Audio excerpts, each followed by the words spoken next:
Rhys, Director of Operations for the R&A.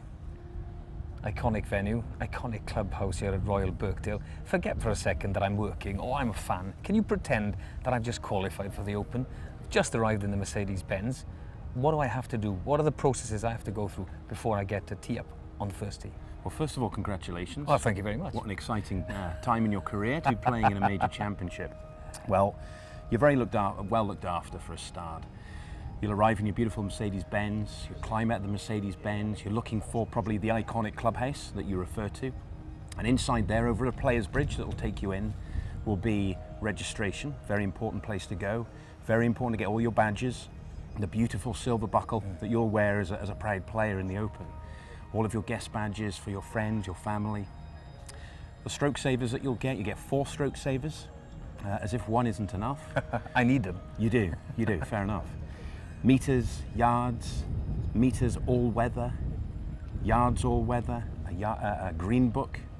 So a lot of paperwork, a lot of badges, very exciting, almost a bit overwhelming, I would suggest.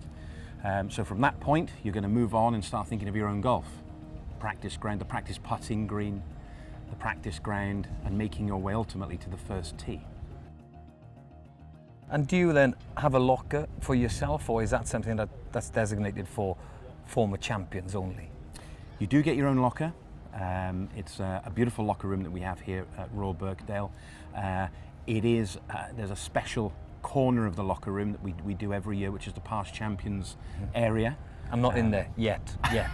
Well, for a lot of players, of course, they'll go and they'll have a bit of a look around, refresh their memory as to who's in the field, and it'll be pretty clear where that past champions corner is. And many, as you say, will look longingly at that corner and hope one day to have their name on one of those lockers. And then you spoke of the practice ground there. The tow trucks are over there. Is that something that the players use a lot of in the practice days? It is. I mean, they're playing links golf. I don't think they play a huge amount of links golf.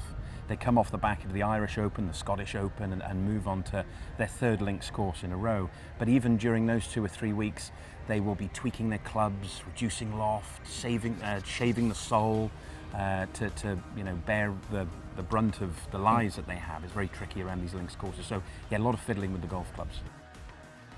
So the R&A really look after the people who have qualified for the Open Championship. What about eating at the clubhouse, or do they eat somewhere else? Where do caddies go and things? Well, again, the caddy, like the player, very well looked after. They have their own sort of private space. You know, the Open is for some players probably a little bit overwhelming, but even the best players will be the highlight of their year, playing in a major championship. To have an area of peace and quiet, sanctuary as it were, a player's lounge, a caddy's lounge, their family and friends can go there just to get away from the world's media, and relax and eat some of the finest food.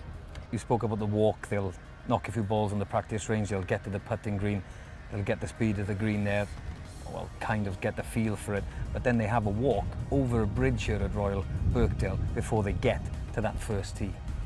They do. You've just referred to almost the exam paper that they're going to sit. They have to revise for that. I'm nervous. I'm making you nervous. All the different shots that they have to play, low, high, mostly low, holding the ball in the wind, shaping the ball. So they'll be working very hard on the game to try and play all those different shots. Finally, they get to the practice putting green, a few putts to just get the muscles going and the muscle memory. And then a wonderful walk, which is a reasonable distance, to think about that first tee shot, think about one of the toughest tee shots on the first hole, Royal Birkdale on the Open Rota.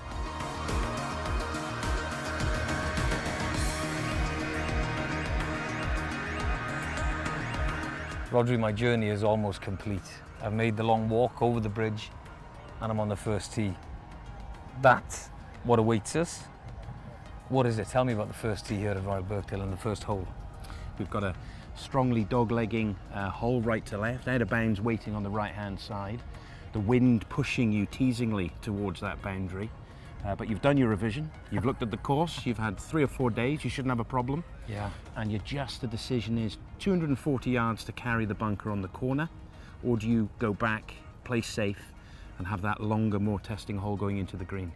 And what goes through the players' minds Championship days, the galleries, you know, they'll be packed here at the grandstand and the first tee. What goes through their minds? Do they try and empty their minds of everything and solely concentrate on getting their tee shot in play? Well, as we know, there'll be 521 seats with people in them really wishing the player the best to hit it down the middle. But you're there, you're going through your routine, everything that you've done on the practice ground, everything you did last week. Keep breathing, pre-shot routine, trust your swing and hit it down the middle. Brilliant. My caddy's a bit ill. Are you free to help me? Absolutely, anytime. Fantastic. 10%? 5%. What a deal. Great man. Thank you, Rodri.